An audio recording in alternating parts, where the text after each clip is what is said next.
I feel pleasure in introducing our next guest, Brahmacharini Krtiikaa Chaitanya. She was born in Toronto, Canada. After studying international development studies and philosophy at the University of Toronto and engaging in much social work and volunteerism, she joined second residential Vedanta course in Chinmay Mission, Trinidad and Tobago Ashram in 2013. After a year and a half of studying the highest knowledge and Sanskrit under the guidance of His Holiness Swami Prakashanandaji, she has committed herself to serving Chinmay Mission.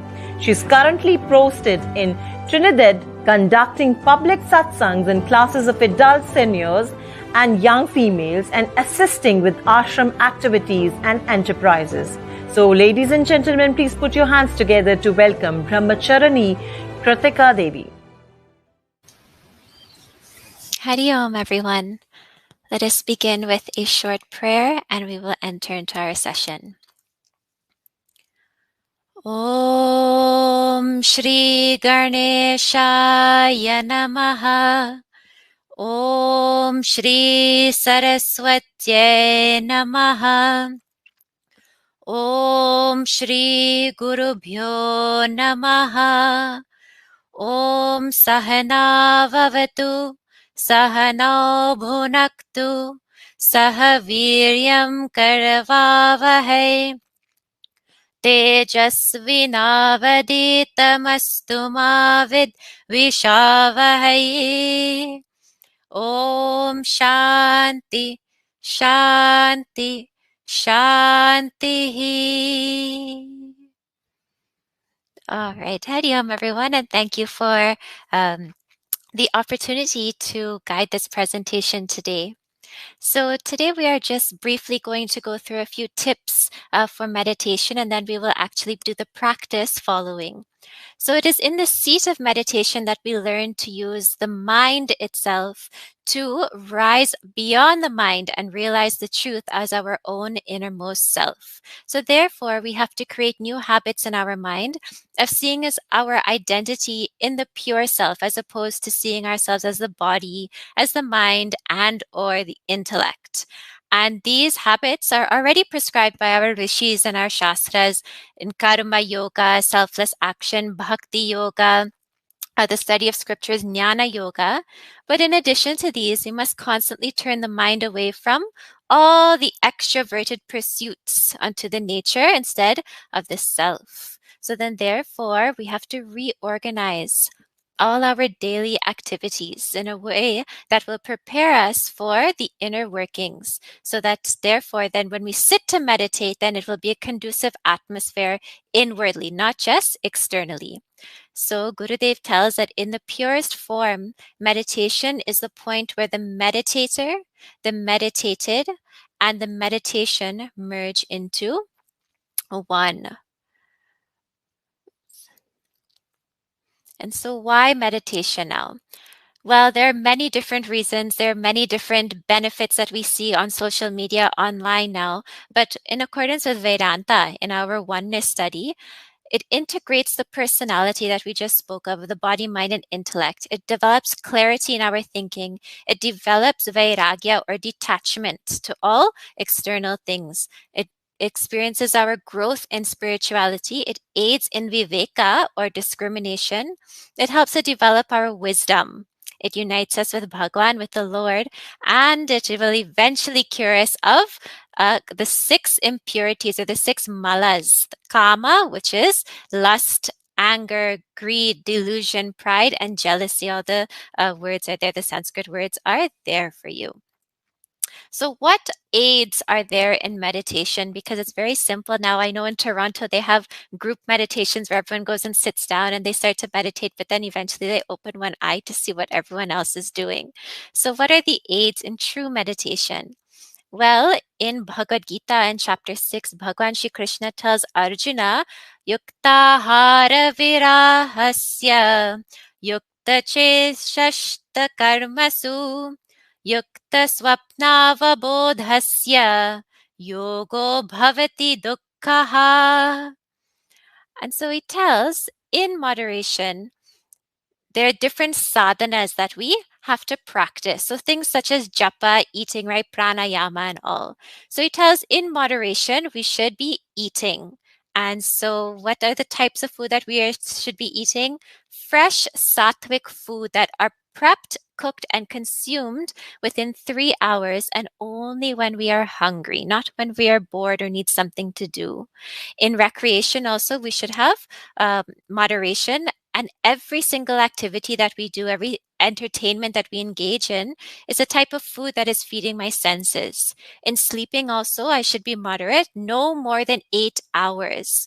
And my action should be performed in moderation, and simply that is according to dharma, what my duty is. I should also uh, control my sense organs and my thoughts. So, mindfulness, anger, maintaining samatva or equanimity, no gossiping, things like that. Discipline also in all aspects of my life. These will all help in when meditation, when I sit to meditate. Being alone also. I think in the last presentation there was a paraphrase of what Gurudev used to tell: if you can't keep your own company, then don't inflict it upon me. So if we can't sit by ourselves with our own thoughts and emotions and all, then we shouldn't inflict on anyone else. So we should practice being alone. And I think during COVID times, we've had a lot of practice, whether or not we wanted to. And we should also practice meditation regularly and sincerely.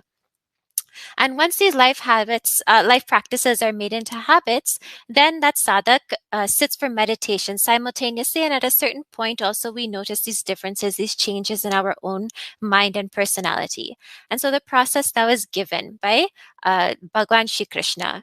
Shucho deshe pratishtapya stiramasanamatmanaha natyuchritam natyनीचम Kushottaram. And so what aids in meditation? The process is there. So first we should have a clean area. That area shouldn't have any bugs and dirt and all of that, because external conditions have an effect on the mind. We should choose a quiet time, but really and truly that tranquility exists in ourselves only. The seat should be comfortable, not too high, not too low. It should be sturdy. It should be thin. It should be something comfortable. That kusha grass and that deer skin also is made for the body's comfort during meditation, not for us to fall asleep, because there's a thin line between sattva and tamas, but something that is comfortable. And if we can't sit on the ground, then on a chair. But ensure that we're not using the support of the chair itself. We're just using it as something to sit on. And while we're sitting, we should be steady, meaning I'm not moving and twisting and scratching and looking and everything. I should be sitting still. My posture should be straight, where my back, my head, and my neck are erect and in line. My legs are folded. My hands are resting on my knees, or fingers are interlocked. And then there should be some altar that are set up in front of me. Anything else also to withdraw the senses back to what practice we are doing as it's meditation. So incense, agarbatti, some pushpam, some flowers, whatever it may be, to bring my mind back to the focus. And so preferably meditation should be done after a bath, and we should close our eyes. And if really my mind is too distracted, then I could keep my mind open, and that's what the altar is there for, so that I can focus on that altar. And so then I channel my thoughts in one direction. And really, if that's too much, some days our mind is more chanchal than other days, then I can practice that concentration in a larger field, such as scriptures, puja, bhajans, kathas, like that. And so in meditation, one withdraws the attention from the external to the body, then from the body to the breath, from the breath to the mind, from the mind to the intellect, and then through contemplation on the self, one discovers our true nature, which is beyond the ego, as Satchit Ananda, consciousness. That. And so there are different types of meditation, which we will briefly look at today.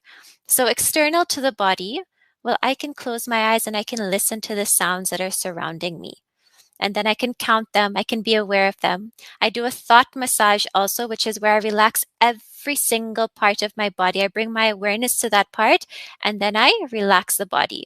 And then bringing my attention from body to breath, I watch the breath. As I breathe in, I hold it and I breathe out.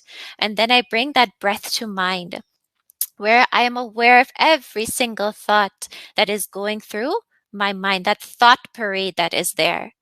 And I do not engage, I just watch it as it rises and as it goes away.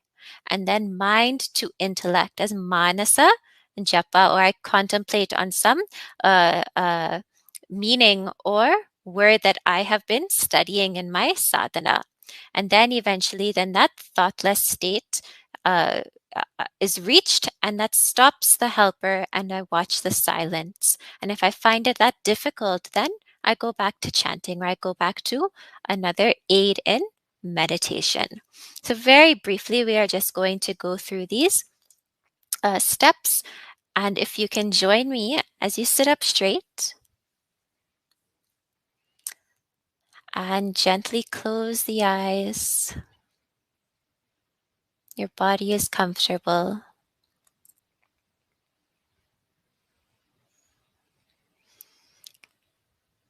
And listen to the sounds around you.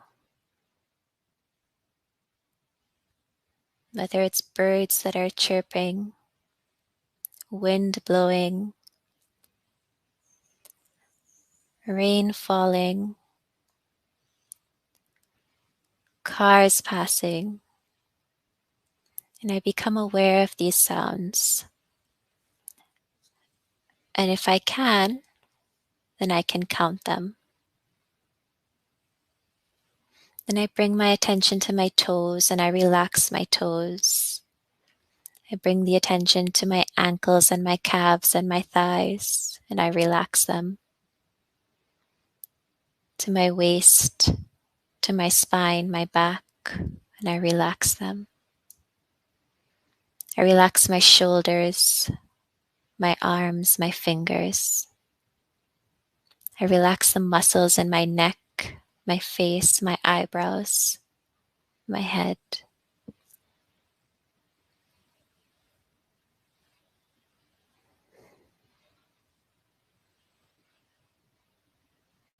Then I bring the attention to the breath.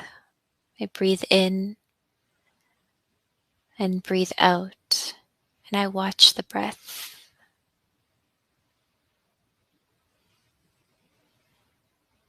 And as I watch the breath, then some thoughts may arise in my mind.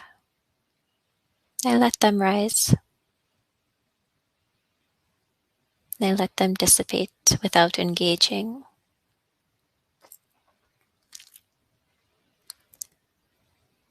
And then to focus my mind, I simply chant Om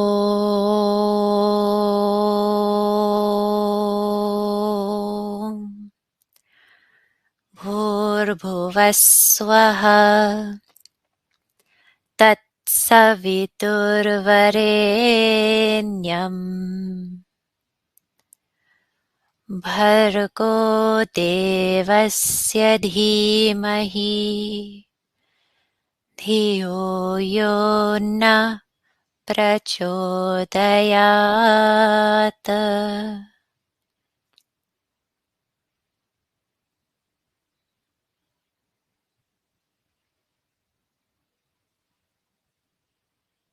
And I bring my awareness to the silence, to the sound that arises from the silence, and the silence that the sound dissipates into. And as I sit there in silence, if any more thoughts arise in my mind, then I return to one of the other aids. I relax my body if my body is seeking attention. The sounds around me I integrate as a sadhana if it is noisy at that time. Breath is most connected to mind. So to calm the mind down, I take more deep breaths. And then finally, after practicing any of these meditations, 20 minutes, half an hour, 10 minutes, then I very gently open my eyes. And I take a deep breath. I exhale.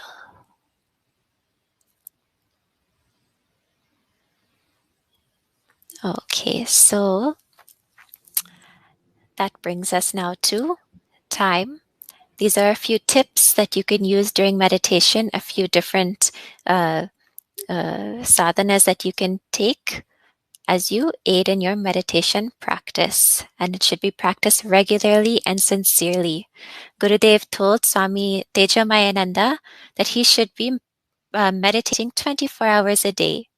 So there's no time when we should not be meditating. It just requires the practice on our end and effort.